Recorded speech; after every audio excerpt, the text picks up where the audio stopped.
Hi friends, welcome back on our YouTube channel. This is the second lecture of quantum mechanics, in which today we will discuss about photoelectric effect. In the current lecture, we will discuss about photoelectric effect and Einstein's photoelectric equation. So first of all, photoelectric effect. Now, what is photoelectric effect? When light or electromagnetic radiation of suitable frequency or wavelength falls on a metal surface, it emits electrons. The process of emission of electrons from a metal surface when it is illuminated by a light of suitable wavelength or frequency is known as photoelectric effect. The electrons so emitted are photoelectrons. Now, here we have a metal surface, a photon incident on it, and it provides energy to the metal surface, and hence photoelectrons emitted from the metal surface. So the process of emission of electrons from a metal surface when a light of suitable wavelength or frequency incident on it is known as photoelectric effect. Now, experimental arrangement. This is the experimental arrangement. In this diagram, T is an evacuated glass tube with a quartz window W. So this is a evacuated glass tube, and from this window, the light of suitable wavelength enters into this tube. P is photoelectrical sensitive plate.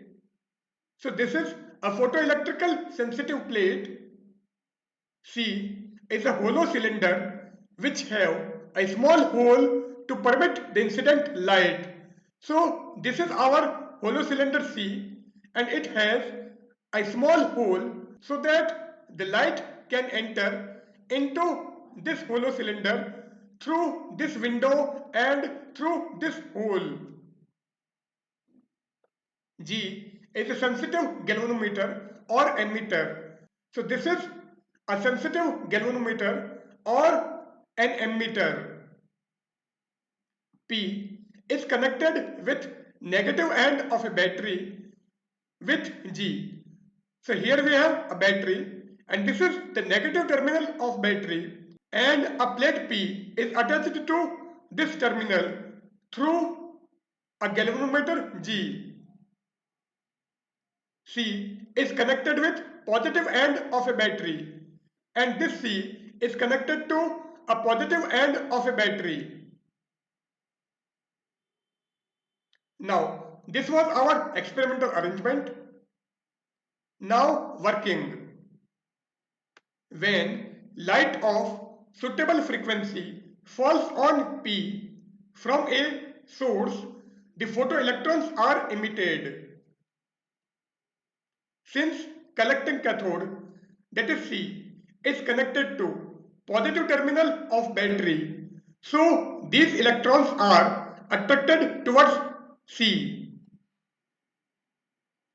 Thus, photoelectric current flows from P to C, and this current can be detected or measured by galvanometer G. The value of photoelectric current IC increases as the potential of C is more and more positive with respect to P.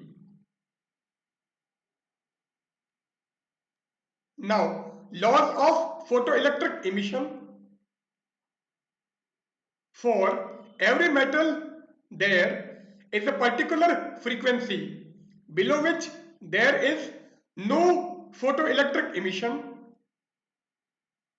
The minimum frequency required for photoelectric emission is known as threshold frequency.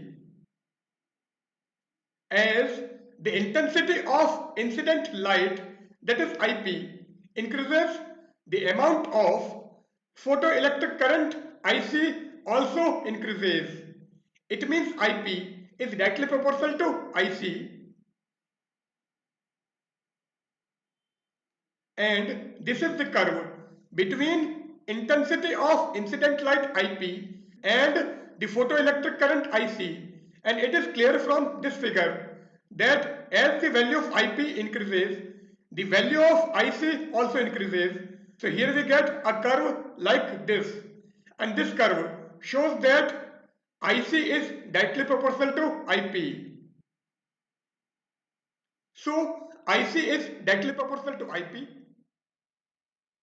and this is obtained only when the frequency of incident light is greater than the threshold frequency.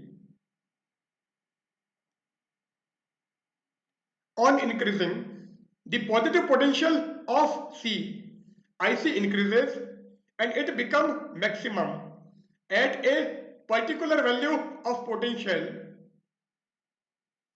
A particular positive potential of collecting cathode C at which the photoelectric current is maximum is known as saturated current, and after it, if we increase the value of positive potential of collecting cathode C, then there will be no effect on photoelectric current.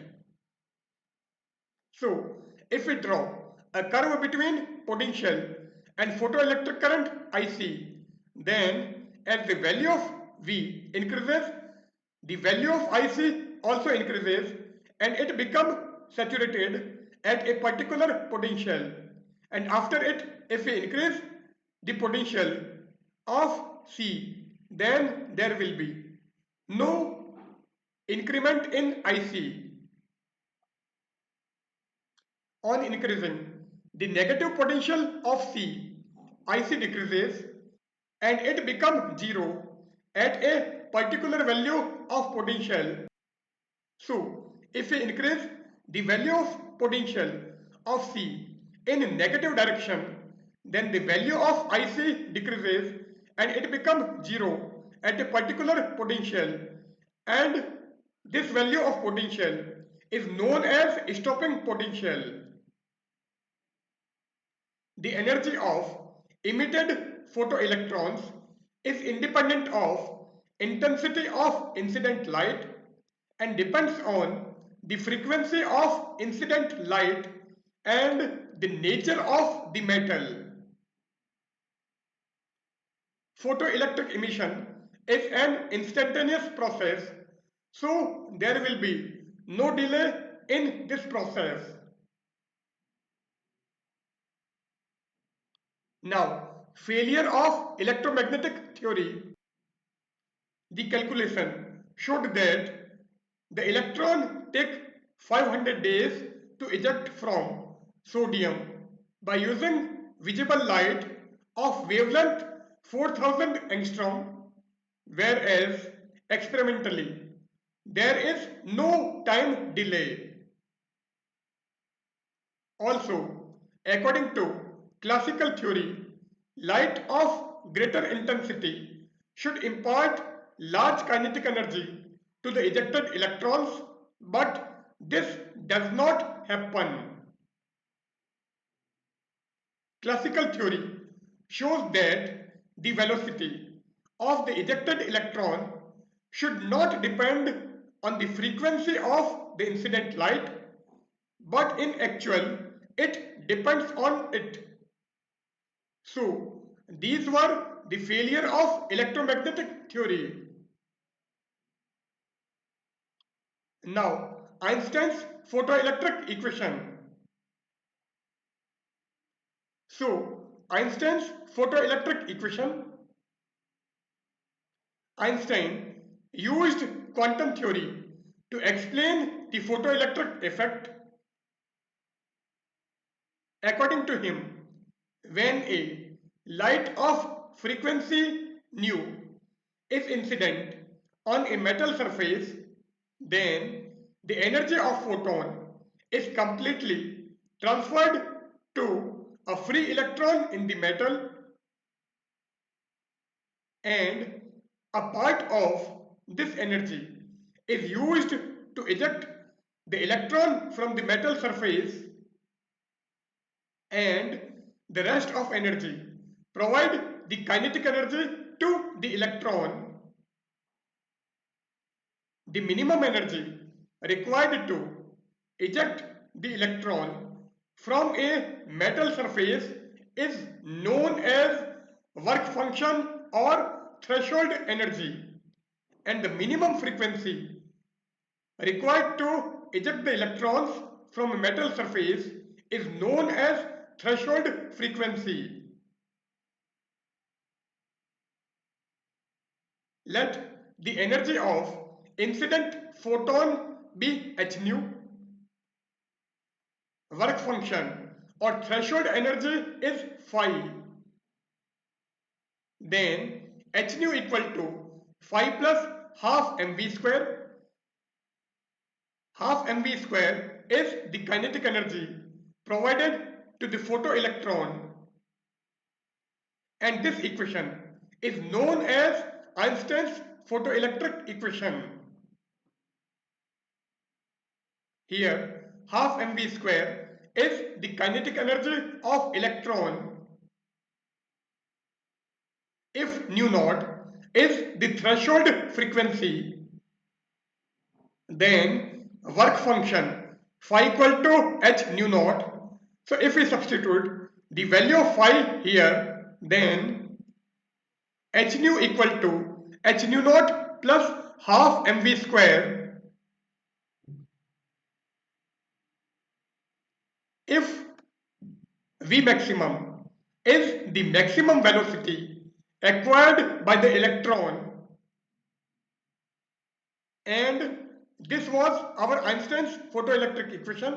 So here we replace V by V maximum. So h nu equal to h nu naught plus half m V maximum square, and if we transfer h nu naught from here to here, then half m V maximum square is equal to h into nu minus nu naught. Thus, energy of emitted photoelectron is independent of the intensity of incident radiation. Because this formula does not depend on the intensity of incident radiation, the energy of emitted photoelectrons increases with the frequency of incident photon. Because here nu is the frequency of the incident photon, so it is clear from this formula that the energy of emitted photoelectrons increases with the frequency of incident photon. At stopping potential, the work done W equal to half m V maximum square, but W equal to E V naught. So if we compare these two equations, then E V naught is equal to half m V maximum square, but according to Einstein's photoelectric equation, half m V maximum square is equal to h into nu minus nu naught. So if we compare these two equations, then E V naught is equal to h times nu minus nu naught, or V naught equal to h upon E into nu minus nu naught, or V naught equal to hc upon E, and in bracket 1 upon lambda minus 1 upon lambda naught, because c equal to nu lambda. So nu equal to c by lambda. So this nu will be replaced by c by lambda, and nu naught is replaced by c upon lambda naught. So if we take C common, then V naught equal to Hc upon E, and in bracket 1 upon lambda minus 1 upon lambda naught. So conclusion, since V naught equal to H by E into nu minus nu naught, and this is equation of straight line. So if we compare a curve between nu and V naught, then this will be a straight line and it intersect the nu axis at point nu naught. It means if nu equal to nu naught, then V naught equal to 0. The slope of this line is h by E, and the intersection of this line on V naught axis is minus h nu naught upon E. So if we extend this line in negative y direction, then it intersect V naught axis at minus h nu naught upon E. So we can conclude that the photoelectric current is directly proportional to intensity of incident radiation, and the increase of intensity does not affect the maximum kinetic energy. So here we end our session. In the current session, we have discussed about photoelectric effect and Einstein's photoelectric equation. So goodbye.